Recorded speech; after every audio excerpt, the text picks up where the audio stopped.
విశాఖ వేదికగా ఇటు India versus south Africa మూడో వన్డే జరగబోతుంది.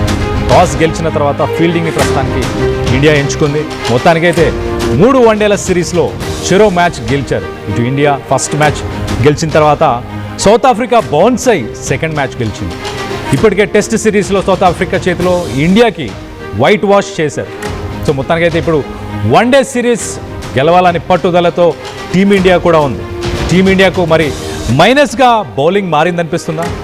మరోవైపు అందరి దృష్టి ఇటు కోహ్లీ పైనే ఉంది. వరుసగా 2 సెంచరీలు చేశాడు కోహ్లీ. ఫామ్లో రోహిత్ శర్మ కూడా ఉన్నాడు, అలాగే కేఎల్ రాహుల్. వీళ్ళందరూ ఫామ్లో ఉన్న సమయంలో ప్రస్తుతానికి బౌలింగ్ అలాగే బ్యాటింగ్లో బలంగా కనిపిస్తుంది సఫారీస్.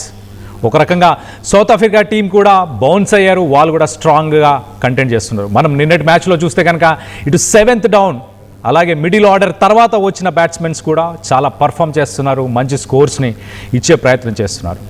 రెండో వన్డేలో 358 రన్స్ టార్గెట్ని ఛేదించింది సౌత్ ఆఫ్రికా అంటే మనం ఆలోచించాలి. సో విశాఖలో 10 వన్డేలు ఆడి ఇప్పటికి 7 మ్యాచ్ల్లో 2 మ్యాచ్ల్లో మాత్రమే ఓడింది ఇండియా, ఓ మ్యాచ్ టై అయింది. సో మొత్తం మీద వైజాగ్ స్టేడియం, వైజాగ్ పిచ్ ఇండియాకి కలిసి వస్తుంది, గతంలో కూడా కలిసి వచ్చింది. కానీ ఇప్పుడు ఒకసారి మనం చూస్తే ఇటు సఫారీస్ మాత్రం ఏమాత్రం తగ్గట్లేదు. అలాగే ఇండియన్ టీంలో బ్యాటింగ్ ఆర్డర్ బాగున్నా బౌలింగ్ మాత్రం కొంత డీలా పడినట్టే చాలా క్లియర్గా మనకు అర్థమవుతుంది.